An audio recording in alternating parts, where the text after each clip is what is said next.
Bon matin, Mosaïque. Merci d'être là à cette méditation du mercredi. Tout d'abord, vous dire que c'est la dernière de l'année. On prend une pause pour se ressourcer, pour revenir en force. Dernière méditation de l'année. Le passage qu'on va regarder ensemble, c'est dans Matthieu 27, versets 46 à 52.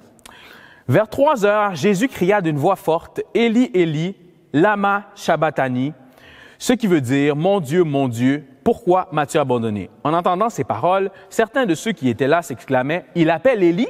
L'un d'entre eux courut aussitôt prendre une éponge qu'il imbiba de vinaigre et piqua au bout d'un roseau. Il la présenta à Jésus pour qu'il boive, quand les autres lui dirent « Attends, on va bien voir si Élie vient les délivrer. » À ce moment, Jésus poussa de nouveau un grand cri et rendit l'esprit.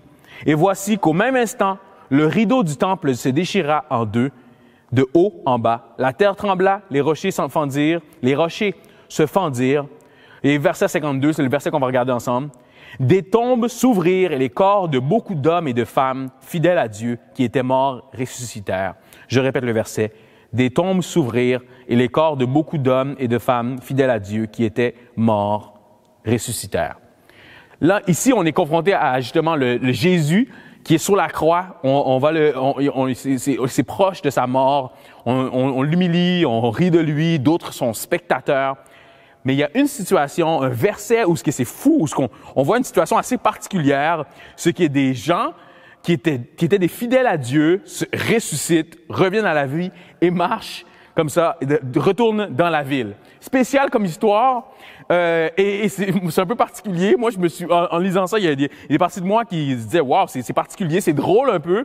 Moi, je me suis demandé « OK, ils sont retournés dans leur famille ont dû avoir peur, ne pas comprendre tout le contexte ». Mais ce qui est important ici, c'est que ces gens-là, qui étaient des gens fidèles, sont revenus à la vie. Ces gens-là, qui n'étaient pas nécessairement des chrétiens, n'ont pas connu Jésus, sont revenus à la vie. Ces gens-là, qui étaient simplement des gens qui aimaient Dieu, qui honoraient Dieu, sont revenus à la vie. C'est particulier. Mais l'important ici, qu'est-ce qui est à souligner?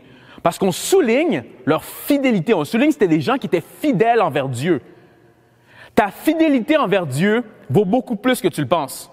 Ta fidélité envers Dieu vaut beaucoup plus que tu le penses. Et moi, ce matin, je veux faire quelque chose de particulier parce que nous, les pasteurs, en général, ce qu'on a tendance à faire, c'est qu'on veut encourager les gens, mais on veut aussi les confronter des fois. Il faut que tu changes ici, il faut que tu fasses plus cela. Mais ce matin, dans ce passage-là, cette courte méditation, je veux simplement vous dire bravo. Un peu comme je l'ai fait dans le message de dimanche dernier, je veux te dire bravo. Tu es dans la bonne voie. C'est important d'être fidèle, puis tu le fais. Je veux t'encourager, bravo.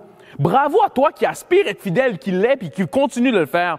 Bravo à toi qui est fidèle, puis qui n'est pas parfait. Bravo, je veux t'encourager. Bravo à toi qui écoute les messages régulièrement, qui reste connecté à l'Église, qui trouve une manière de t'impliquer. Bravo. Bravo à toi qui lit ta Bible sur une base régulière, mais tu comprends pas toujours tout, mais tu le fais, puis tu lis quelques chapitres ou tu lis un verset par jour. Bravo. Bravo à toi qui prie 2 minutes par jour.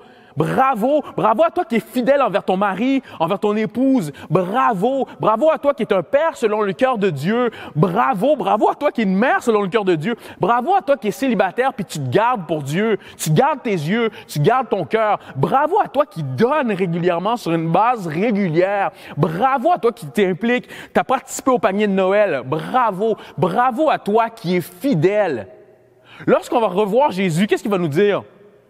Bon et parfait serviteur? Non. Bon et fidèle serviteur. Puis je veux t'encourager. Alors qu'on termine cette année où on peut des fois se flageller puis se dire « Ah, mais je suis tellement pas parfait. » Non. L'important, là, c'est que tu sois fidèle.